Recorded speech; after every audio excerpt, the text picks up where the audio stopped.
Hi mga kalusog, for today's video, meron po tayong ginataang tilapia.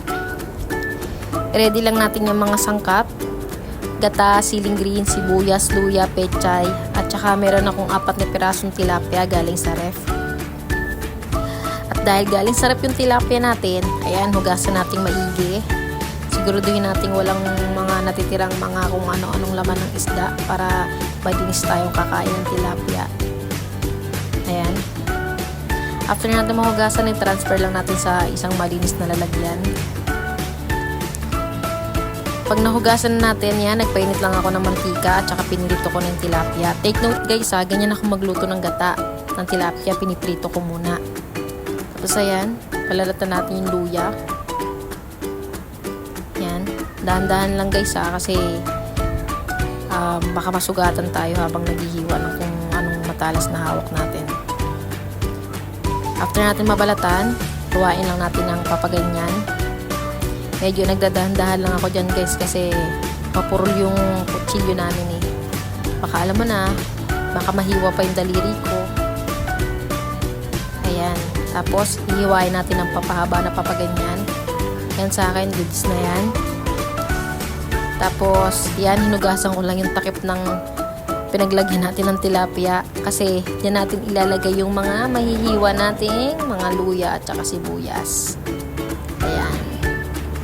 Lagyan lang natin yan dyan. Tapos, isunod natin yung sibuyas. Hugasan muna natin. Tapos, saka natin babalatan. Ayan. Nag-iingat ako dyan guys kasi mapurol yung kutsilyo. Kahit mapurol, pwede din tayong masaktan yan. Medyo naiiyak na ako dyan guys. Balat sibuyas ako eh. Padili ako maiyak sa sibuyas. Charot! Ayan. Nahiwa na natin. Hiwain natin sa gitna. Yan, ganyan. Goods na ako dyan. Yan. Tapos yung isa naman, hiwain lang natin sa gitna. At saka yan. Saka natin hiwain ng papaganyan. Yan. Tapos, ilagay din natin doon sa lagayan. Hinugasan natin kanina. After ng sibuyas, guys, sili naman. Siyempre, hugasan muna natin para siguradong malinis yung kakainin natin.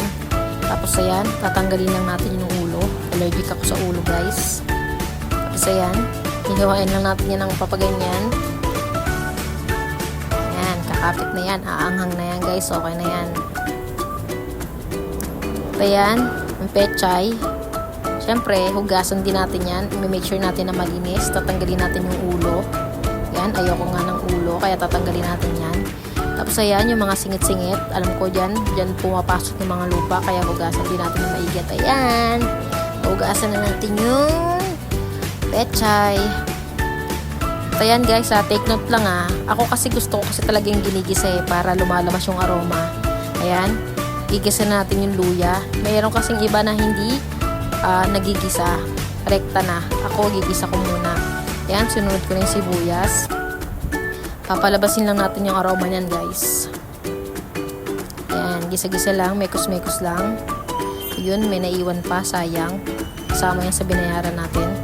Sige, sige. Huwag kang titigil. At ayan, natanggal na. Gisa-gisa ulit. Mekos-mekos. Ayan. Lang, mekos pa. Ayan. After niya, isama na natin yung sili para kumapit na yung anghang, guys. Kasi minsan, pag sa huli nilalagay yung sili, minsan wala nang anghang eh. Ayan. After mag-isa, ayan, isasama ko na yung kakanggata. Kakanggata na yan, guys, unang gata. Ayan. Ganyan ako maglagay ng gata, guys. Ayan, kapag kumukulo na, lalagyan na natin yung pechay. Madali lang naman maluto yan, guys. Pag alam yung medyo malambot na, luto na yun. Pero ayan, ginanyan-ganyan ko muna para madaling maluto. Mabilis lang naman maluto yan. Ayan, pinantay ko lang yun ng ganyan para pantay-pantay silang maluluto. Ayan. Tapos, after natin mapantay, pag medyo malambot na, saka natin titimplahan ng asin. Tsaka ng paminta. Ayan. Ako Kasi guys, mapaminta talaga akong tao eh. Para sa akin, mas masarap pag maraming paminta. Kaya yan, tingin nyo naman, madaming paminta. More paminta, more fun.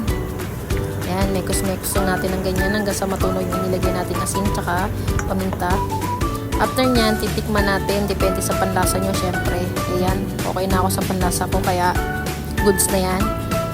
At ayan, kapag okay na kayo sa panlasa nyo guys, ibalik nyo na yung pinirito nyo kaninang isda. Ayan. Lagyan nyo lang ng pagkapaganyan. Ako, binaliktad ko pa. Hindi ko alam din kung bakit. Pero dalawa lang yung binaliktad ko. At ayan, maghintay lang tayo ng ilang minuto. At ayan, meron na tayong finished product na ginataang tilapia. Yum, yum, yum!